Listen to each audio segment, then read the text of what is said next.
l'histoire de Dieu, Jean-Baptiste. Une partie de l'histoire de Dieu concerne un homme que nous appelons Jean-Baptiste et commence ainsi. Des centaines et des centaines d'années avant la naissance de Jésus, un homme nommé Ésaïe a écrit que quelqu'un viendrait préparer les gens à l'arrivée de Jésus. Il parlait d'un homme nommé Jean-Baptiste. Eh bien, en fait, son nom était Jean. Nous l'appelons le Baptiste parce qu'il a baptisé beaucoup de gens. Quoi qu'il en soit, avant la naissance de Jean, un ange apparut à son père et dit « N'aie pas peur, Zacharie. Ton épouse, Élisabeth, aura un enfant. Ce sera un garçon et vous devez l'appeler Jean. Il sera grand aux yeux du Seigneur. » Jean était important parce qu'il allait préparer les gens à Jésus qui venait nous sauver. Avons nous dit que Jean était le cousin de Jésus? Intéressant, n'est-ce pas?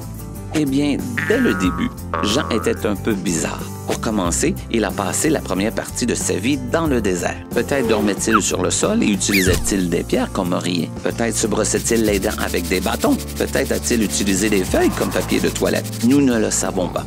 La Bible nous dit qu'il est resté dans le désert jusqu'à ce qu'il commence à parler de Jésus. Puis, quand il est revenu à la civilisation, il semblait encore étrange. Il portait des vêtements faits de poils de chameau et une ceinture de cuir. Imaginez comment les peaux devaient être irritantes. Et pour la nourriture, il mangeait des sauterelles trempées dans du miel, tout comme il avait mangé dans le désert. Vous savez ce qu'est une sauterelle? Mais ne vous inquiétez pas, vous n'avez pas à manger des insectes pour suivre Jésus. Quoi qu'il en soit, Jean n'est pas revenu du désert pour vivre comme tout le monde.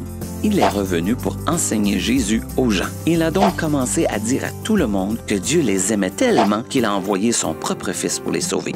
Beaucoup de gens voulaient suivre maintenant Dieu et son Fils Jésus. Jean a donc commencé à les baptiser. C'est ainsi qu'il a eu son surnom. Les enfants, le baptême est ce que nous faisons lorsque nous décidons de dire à tout le monde que nous suivons Jésus. Alors que Jean baptisait et enseignait, certains pensaient qu'il pourrait être le Sauveur. Il semblait vraiment intelligent et connaissait beaucoup Dieu. Mais Jean savait qu'il avait besoin de Jésus pour le sauver, comme tous les autres. Mais il a dit, « Quelqu'un qui est plus puissant que moi viendra, et je ne suis pas digne de délier ses sandales. » Jean faisait allusion à une coutume en parlant des pieds de Jésus. Voyez-vous, à l'époque, les pieds de tout le monde étaient presque toujours sales parce qu'ils portaient des sandales. Les salissures y entraient et ils n'avaient pas de douche. Alors, lorsque Jean a dit qu'il n'était pas assez bon pour délier les sandales de Jésus, il disait essentiellement qu'il se sentirait chanceux s'il pouvait nettoyer les pieds sales de Jésus. Il l'aimait beaucoup. Eh bien, même si Jean a tout dit à propos de Jésus, il attendait vraiment le Sauveur aussi. Alors un jour, pendant qu'il baptisait les gens dans le Jourdain, Jésus est venu sur le rivage et a demandé à Jean de le baptiser. Vous souvenez-vous que Jean pensait qu'il aurait de la chance d'aider Jésus en nettoyant ses pieds? Jean ne pensait pas qu'il était assez bon pour baptiser Jésus, mais Jésus a dit à Jean de le faire. Et quand Jean a baptisé Jésus, quelque chose de vraiment spécial est arrivé. Le Saint-Esprit est descendu du ciel comme une colombe et Dieu a dit à haute voix, « Celui-ci est mon Fils bien-aimé, en qui j'ai mis toute mon affection. » La Bible dit que le ciel s'est ouvert et Jean a vécu ce moment avec Jésus. Tout cela parce qu'il avait donné toute sa vie pour le suivre. Et c'est l'histoire de Jean-Baptiste.